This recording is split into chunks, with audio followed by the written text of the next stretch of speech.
Good morning student. आज हम लोग पढ़ेंगे बायोलॉजी का एक चैप्टर है श्वसन तंत्र रेस्पिरेटरी सिस्टम को।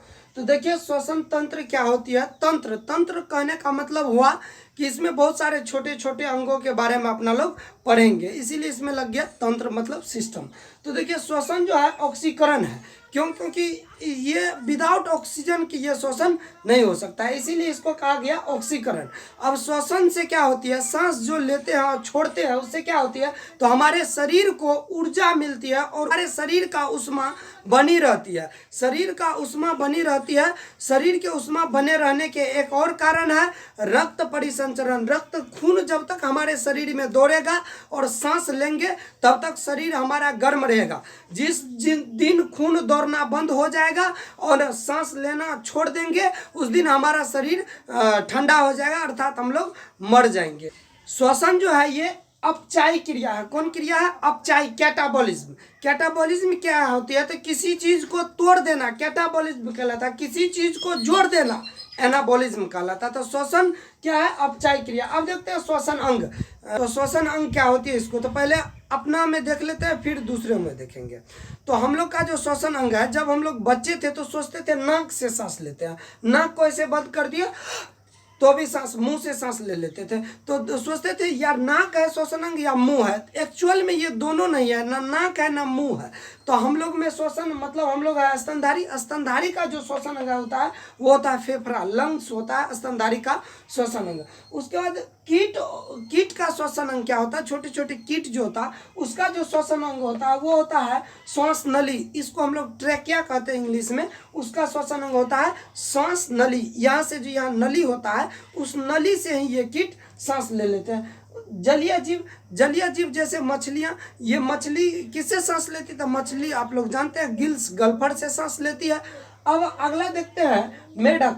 मेढक का श्वसन अंग क्या कौन सा होता है, तो मेढक जब मेढक रहता है तो वह सांस लेता है फेफड़ा से।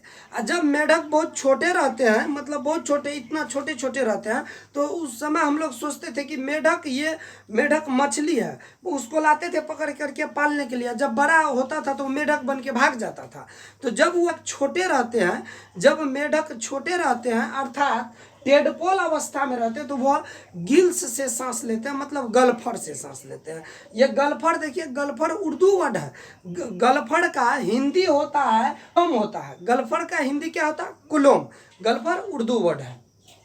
तो टेडपोल अवस्था में मेढक किससे सांस लिए? गलफड़ से, जब छोटे थे तब। जब बड़े हो गए तो दो जगह रहेगा, या तो जमीन पे रहेगा या तो जमीन के अंदर, बहुत अंदर जाके छिप जाएगा। तो जमीन के अंदर जब छिप जाएगा तो उसको हम लोग कहते हैं निष्क्रिय अवस्था। जब मेढक निष्क्रिय अवस्था में होती है तो वह सांस लेती है त्वचा से। जब मेढक ये स्थल पे रहती है या पानी में रहती है तो वह सांस लेता है फेफड़ा से।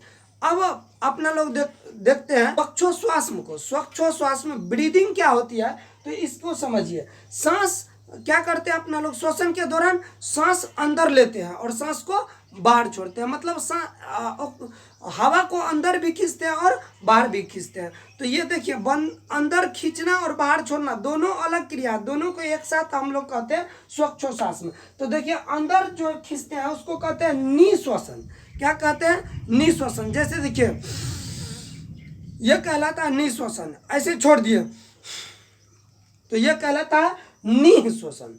मतलब अंदर जो खींचे तो निःश्वसन, अब बाहर छोड़े तो निःश्वसन। लेकिन इंग्लिश वाले को यह दिक्कत नहीं होता है, इनपायरेशन और बाहर छोड़ दिए एक्सपायरेशन। तो इनपायरेशन एक्सपायरेशन। अब देखिए सांस जो अपना लोग लेते हैं तो लेते हैं क्या चीज, तो देखिए वातावरण में जो सब गैस प्रेजेंट है उसी गैस को अपना लोग क्या करते हैं, खींचते हैं। तो वातावरण में देखिए नाइट्रोजन है 78%, तो 78% नाइट्रोजन लेते हैं। ऑक्सीजन है 21%, तो 21% ऑक्सीजन लेते हैं। CO2 है 0.03%, तो CO2 0.03% लेते हैं। आपको ये नहीं पूछा जाएगा कि लेते हैं कितना, पूछा जाएगा छोड़ते हैं कितना। तो देखिए ये जो 4% का जो है ना हेरा फेरी हो जाता है। तो देखिए यहाँ पे नाइट्रोजन कितना लिए थे 78%, छोड़े कितना 78%, बराबर छोड़ दिए। ऑक्सीजन कितना लिए थे 21, छोड़े कितना 17, देखिए 4% का हेरा फेरी हुआ। और कार्बन डाइऑक्साइड कितना लिए थे 0.03, छोड़े कितना 4%। तो देखिए ये 4% का हेरा फेरी हो जाता है और यही आपको पूछा जाएगा कि 4%। अब अपना लोग देखते हैं श्वसन मार्ग को। तो श्वसन मार्ग क्या होती है तो इसको जानिए। श्वसन मार्ग यानी ऑक्सीजन जिस मार्ग से होकर के गुजरेगा उस मार्ग को अपना लोग कहते हैं श्वसन मार्ग। क्या कहते हैं श्वसन मार्ग। देखिए ऑक्सीजन जिस मार्ग से गुजरेगा उसको क्या कहेंगे श्वसन मार्ग कहेंगे। अब श्वसन मार्ग में क्या क्या होता है तो इसको समझिए। सबसे पहले देखिए होता है नसा छिद्र। नसा छिद्र, नसा छिद्र ये है, ये नाक में जो छिद्र है इसको हम लोग कहते हैं नसा छिद्र। ये नाक के अंदर छोटे छोटे बाल पाए जाते हैं। ये बाल क्या करते हैं तो हवा के साथ जितने भी धूलकण आते हैं उस धूलकण को यहाँ रोक देते हैं। और जब ये रोक देते हैं तो ये हवा आगे बढ़ता है। आगे कहाँ बढ़ता है तो आगे देखिए नसा छिद्र के जस्ट बाद होता है नसा कपाट। यहाँ होता है नसा कपाट, नसा छिद्र नसा कपाट। ये नसा कपाट में एक गाढ़ा चिपचिपा लसलसा पदार्थ होता है जो क्या करता है तो ये धूलकण जो यहाँ नहीं चिपक पाते उस धूलकण को यहाँ जाके वो चिपका लेता है अपने अंदर। उसके बाद होता है ग्रसनी, ग्रासनी नहीं ग्रसनी, इसको हम लोग फेरिक्स कहते हैं। इसको हल्लक भी बोला जाता है। हल्लक क्या होती है तो देखिए ये होता है हल्लक, यहाँ पे होता है हल्लक जहाँ पे ऑक्सीजन और भोजन दोनों पहुँचते हैं उसको कहते हैं हल्लक। कहते हैं ना तो अपना हल्लक खोल के दिखा, तो ऐसे हल्लक खोल के दिखाते हैं। तो उसके बाद होता है लैरिक्स। क्या होता है ये होता है लैरिक्स, स्वर तंत्र। इसको हम लोग लैरिक्स कहते हैं, वॉइस बॉक्स कहते हैं। तो याद कीजिए नसा छिद्र, नसा कपाट, ग्रसनी और स्वर तंत्र, यानी कि ये 4 हो गया याद। तो अब देखिए आगे देखते हैं।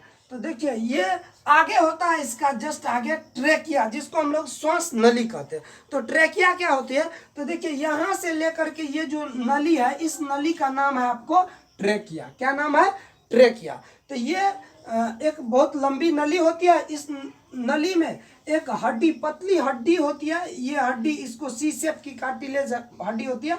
ये क्या करता है तो दोनों को फैलाए रखता है। नहीं तो क्या होगा अगर यदि ये जाम हो जाएगा, ये क्या हो जाएगा, ये जब हड्डी नहीं रहता तो ये जाम हो जाता। ऑक्सीजन खींचते तो खींचाता कभी हो, ये जाम है हड्डी तो ये नहीं खींचाता। इसीलिए ये हड्डी का काम उसको फैला के रखना।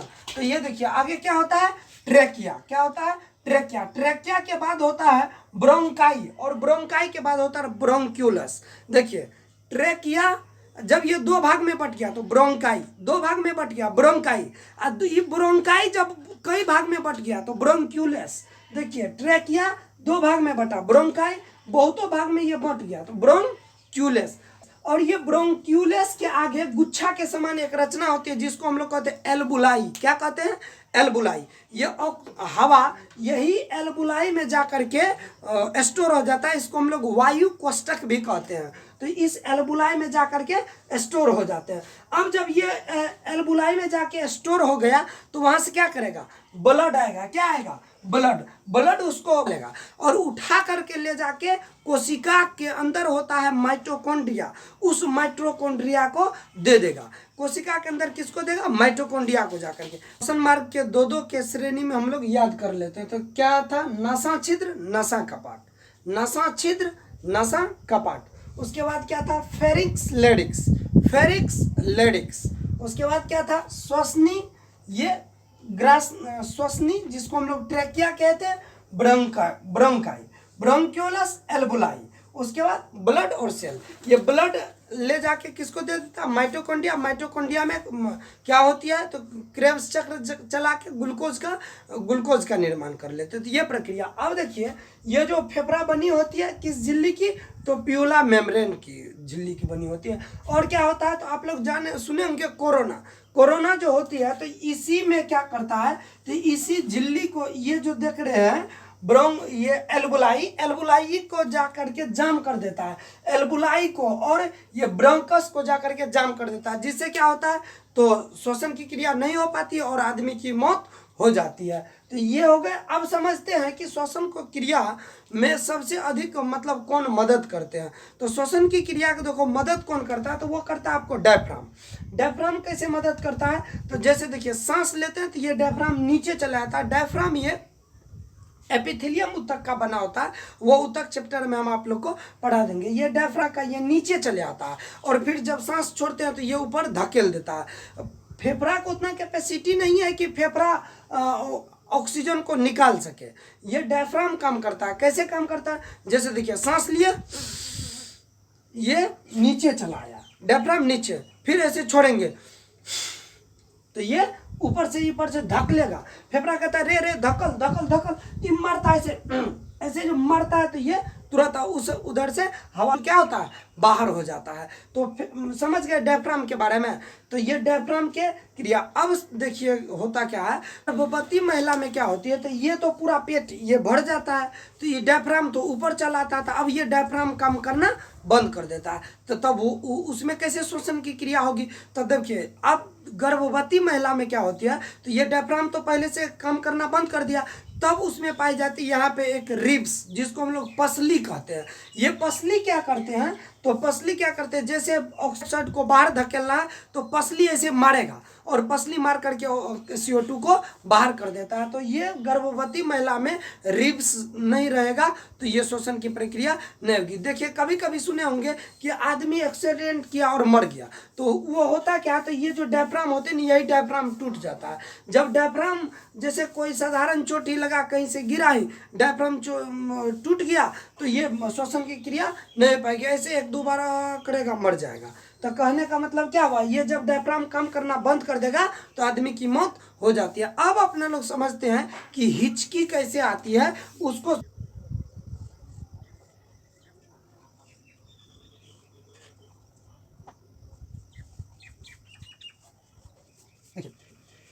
हिचकी कैसे आती है उसको समझिए। तो देखिए एक रचना होती है, इसका नाम होता है इपिग्लोटिस। क्या नाम होता है इसका, इपिग्लोटिस। इधर एयर पाइप होता है और इधर फूड पाइप होता है। तो होती क्या है, तो कभी कभी हम लोग क्या करते हैं, तो खाना जैसे खाते हैं तो ये इपिग्लोटिस को हम लोग अपने से नियंत्रित नहीं करते, ये इसको नियंत्रित हमारा ब्रेन करता है। हाँ चलो भोजन आ रहा है, जब भोजन आ रहा है यहाँ से तो इपिग्लोटिस क्या करेगा, जब भोजन आ रहा है तो ये इसमें एयर वाला में जाके सट जाएगा, तो भोजन चल गया किस में, फूड में उधर। जब ये एयर आ रहा है, हवा आ रहा है, तो ये चले जाता है इधर इस साइड, तो हवा चले जाता है इसमें। ये प्रक्रिया होते रहती है, मतलब हमारा ब्रेन द्वारा नियंत्रित करते हैं। हम लोग अपना से नहीं कर सकते। हम लोग कहेंगे रे चलो भोजन डाल रहे, चलो उधर चल जाओ, उधर चल जाओ, नहीं जाएगा। या हवा जा रहा था इधर चल जाओ, ऐसा नहीं होगा। हम लोग इसको नियंत्रित नहीं करते हैं। कभी सोचा है कि हम लोग इसको भोजन जा रहा है तो कहेंगे रे उधर घसक उधर चले जाओ तो उधर चल जाएगा, नहीं, इसको नियंत्रित करता है ब्रेन। तो हिचकी जो आते हैं तो वो कैसे आते हैं, तो देखिए, तो कभी कभी हम लोग क्या करते हैं, खाना खाते रहते हैं और खाना खाते समय क्या करते हैं, तो बात करना स्टार्ट कर देते हैं, करने लगते हैं, या तो किसी की याद में खोए रहते हैं, मतलब सोचने लगते हैं, ब्रेन पे प्रेशर पड़ता है। अब खाना इधर से जा रहा है, ब्रेन एपिग्लोटिस कहता है कि रे तुम बताओ, ब्रेन को कहता है रे सूचना तो दो, बताओ कौन चीज़ आ रहा है, भोजन आ रहा है कि एयर आ रहा है। अब ये जो है ब्रेन तो उधर किसी की याद में खोया हुआ है। अब एपिग्लोटिस क्या किया, तो ये एपिग्लोटिस इस साइड चले गया, ये आ गया पानी या फूड आ गया किस में, एयर वाला में। एयर जैसे आया फेफड़ा में, कहते रे इधर कहाँ, इधर तो फेफड़ा, इधर कहाँ, फेफड़ा जैसे देखता है फेफड़ा इसको मारता कहते रे इधर भागो भागो, इधर से मारता है। अच्छा ये ऊपर से नाक से होकर के या कोई भी जो पानी का बूंद रहता है वो आ जाती है, तो ये आ जाती है छिकनी। जब तक ये एपिग्लोटिस के पास थोड़ा सा भी कोई फूड का कण बचा हुआ रहेगा, फेफड़ा इधर से मारेगा और फेफड़ा इधर से मारेगा और उधर से निकाल देगा। तो ये प्रक्रिया होती है हिचकी आने में। तो हिचकी आने में क्या करते हैं हम लोग, तो किसी की याद में खोए रहते हैं, उल्टे कहते हैं कि हमको कोई याद कर रहा था तब हम हिचकी आ गए। ऐसा नहीं होता, आप किसी को याद कर रहे थे तब हिचकी आया, आप किसी की याद में खोए हुए थे। तो ये प्रक्रिया हो गया आपको एपिग्लोटिस, समझ गए इसको। अब इसको आप लोग क्या कीजिए, तो नोट कीजिए, तब हम आगे आपको बता देते हैं कुछ और इसका बच गया है। समझते हैं ये एल्वोलाई में कैसे क्रिया होती है, तो इसको समझिए। एल्वोलाई ये क्या है? एल्वोलाई एल्वोलाई में आप जानते हैं कि ऑक्सीजन भरा रहता है O2, और ये O2 क्या करता है, जैसे इसमें ऑक्सीजन भरता है तो ये यहाँ से इसको उठा लेता है। आपको हीमोग्लोबिन, हीमोग्लोबिन का नाम सुने होंगे आप लोग, इसी के कारण रक्त लाल होता है। यहाँ से हीमोग्लोबिन उठा करके और ये जा करके कोशिका के पर सभी भाग में सभी कोशिका को बांट देता है। सभी कोशिका को तो लो लो लो लो लो लो तुम लो, ये ऑक्सीजन है तुम सब ले लो, और सभी ऑक्सीजन को ये लेके चले जाता है और कोशिका को दे देता है, और कोशिका ले लेता है। उनके बाद क्या करता है, कोशिका में जो वहाँ पे CO2 है, उस कोशिका में से CO2 को उठा के लाता है और ये यहाँ पे ले आता है, और यहाँ पे लाने के बाद फिर ये एल्वोलाई में भर देता है, और इसमें भरने के बाद फिर इधर से डायफ्राम इधर से मारता है चक, और ये बाहर निकल जाता है। तो एल्वोलाई में कैसे कैसे क्रिया होती है समझ गए। यहाँ से उठाते हैं कौन, एल्वोलाई में वायु कोष्ठक, वायु कोष्ठक में क्या होता है, ऑक्सीजन भरा हुआ, ऑक्सीजन कौन ले जाता है, ये हीमोग्लोबिन, हीमोग्लोबिन ले जाता है, सारे कोशिका को दे देता है, और वहाँ से क्या करता है तो CO2 को उठाता है, और CO2 को उठा करके फिर यहाँ पे वायु कोष्ठक के पास लाता है, और वायु कोष्ठक से फिर इसको बाहर निकाल देता है। तो इस प्रकार से इसमें प्रक्रिया टोटल होती है। तो अब इसमें देखिए समझिए और एक बात को, कि इसमें जो होती है ये वायु कोष्ठक, ये हीमोग्लोबिन को ऑक्सीजन से ज़्यादा कार्बन मोनोऑक्साइड पसंद है, CO पसंद है। ये हीमोग्लोबिन को ऑक्सीजन से ज़्यादा कार्बन मोनोऑक्साइड पसंद है। कार्बन मोनोऑक्साइड, जब हम लोग जानिए कार्बन मोनोऑक्साइड क्या होती है, तो ये कोयला को जलाने से कार्बन मोनोऑक्साइड उत्पन्न होती था। कभी कभी क्या करते हैं, जब धुआं वाले जगह पे जाते हैं तो क्या होते हैं, तो ये कार्बन ऑक्सीजन भी अंदर जा रहा है और कार्बन मोनोऑक्साइड को भी अपना लोग खींच रहे हैं। तो ये हीमोग्लोबिन क्या करता है, तो ये ऑक्सीजन को नहीं उठाता है, ऑक्सीजन को छोड़ देता है, और ऑक्सीजन को छोड़ करके ये उठा लेता है कार्बन मोनोऑक्साइड को, और कार्बन मोनोऑक्साइड को उठा करके जाके पूरे शरीर के कोशिका में भर देता है। तो पूरा शरीर में धुआं न भर जाएगा, पूरा शरीर में जब धुआं भर जाएगा तो ऐसे में आदमी की 1 से 2 मिनट में मृत्यु हो सकती है, 2 से 4 मिनट में इसकी मृत्यु हो सकती है। तो समझ गए ये कैसे। तो आपको क्वेश्चन पूछा जाएगा कि हीमोग्लोबिन ऑक्सीजन का तो परिवहन करता ही है, उसके साथ साथ किसका और परिवहन करता है, तो क्या चीज हो जाएगा, कार्बन मोनोऑक्साइड का, और इससे ये काफी प्रभावित भी होता है। तो अब देखिए लास्ट है अपना लोग को पढ़ने के लिए टाइडल वॉल्यूम। ये टाइडल वॉल्यूम क्या है, तो एक बार में जितना सांस ले सकते हैं, तो एक बार में सांस कितना ले सकते हैं उसे कहते हैं टाइडल वॉल्यूम। तो फेफड़ा एक बार में कितना, बहुत से बहुत आधा लीटर 500 ml अपना लोग सांस ले सकते हैं, उससे ज़्यादा एक बार में नहीं खींच सकते हैं। लेकिन total lungs capacity, total lungs, ये टोटल जो लंग्स का होता है उसका कैपेसिटी कितना होता है, तो उसका कैपेसिटी होता है 600 ml, यानी 6 लीटर ऑक्सीजन को अपना लोग अंदर रख सकते हैं, 600 ml। उसके बाद देखते हैं ऑक्सीजन सिलेंडर। कभी कभी क्या करते हैं, तो बहुत ऊंचे जगह पे जाते हैं, जैसे पर्वत सब पे चढ़ते हैं और समुद्र में जाते हैं और गहरा समुद्र में जाते हैं। जब हम लोग पर्वत पे चढ़ते हैं तो क्या करते हैं, ऑक्सीजन का सिलेंडर लटका के चढ़ते हैं, तो उसमें जो भरा होता है वो होता है ऑक्सीजन और नाइट्रोजन, ये दोनों गैस भरी होती है और उस गैस को अपना लोग लेते हैं। अब जब समुद्र में जाते हैं तब समुद्र के अंदर तब भी ऑक्सीजन और नाइट्रोजन वाला गैस लेते हैं, लेकिन गहरा समुद्र में जब चले जाते हैं तो ऑक्सीजन के साथ हीलियम लेते हैं। जब 300 फीट नीचा चले जाते हैं तब ऑक्सीजन के साथ क्या लेते हैं, ये हीलियम लेते हैं 300 फीट नीचा जाने के बाद। अब कहिए सर ये सब को क्यों मिला देते हैं, तो ये सब को अपना लोग जो वातावरण से लिए थे तो उसमें शुद्ध ऑक्सीजन थोड़ी ना लिए थे, अपना लोग की लंग्स की वह कैपेसिटी नहीं है कि ये शुद्ध एयर को ले, ये इस पर असर पड़ेगा और ये फट जाएगा, इसीलिए इस सब को मिला लेते हैं। अब देखिए एक होता है आईसीयू, ये आईसीयू क्या होता है और वेंटिलेटर क्या होता है। जब कोई मरीज आईसीयू में रखा जाता है तो उसको जब नॉर्मली रहता है तो उसके नाक के ऊपर एक मास्क पहना दिया जाता है। उस मास्क में क्या होता है तो साधारण वो मास्क होता है, वो मास्क से वो ऑक्सीजन को खींच लेता है। अगर जगह यदि किसी को वेंटिलेटर पे रख देते हैं तो वेंटिलेटर में क्या होता है तो उसमें एक मशीन के द्वारा उसके फेफड़ा में ऑक्सीजन को पंप किया जाता है। किसमें? फेफड़ा में ऑक्सीजन को पंप किया जाता है। उस मशीन में ऑक्सीजन और हाइड्रोजन होती है, ऑक्सीजन और हाइड्रोजन। तो आई होप यू आप लोग ये पूरा लंग्स के बारे में, पूरा रेस्पिरेटरी सिस्टम के बारे में समझ पाए हैं।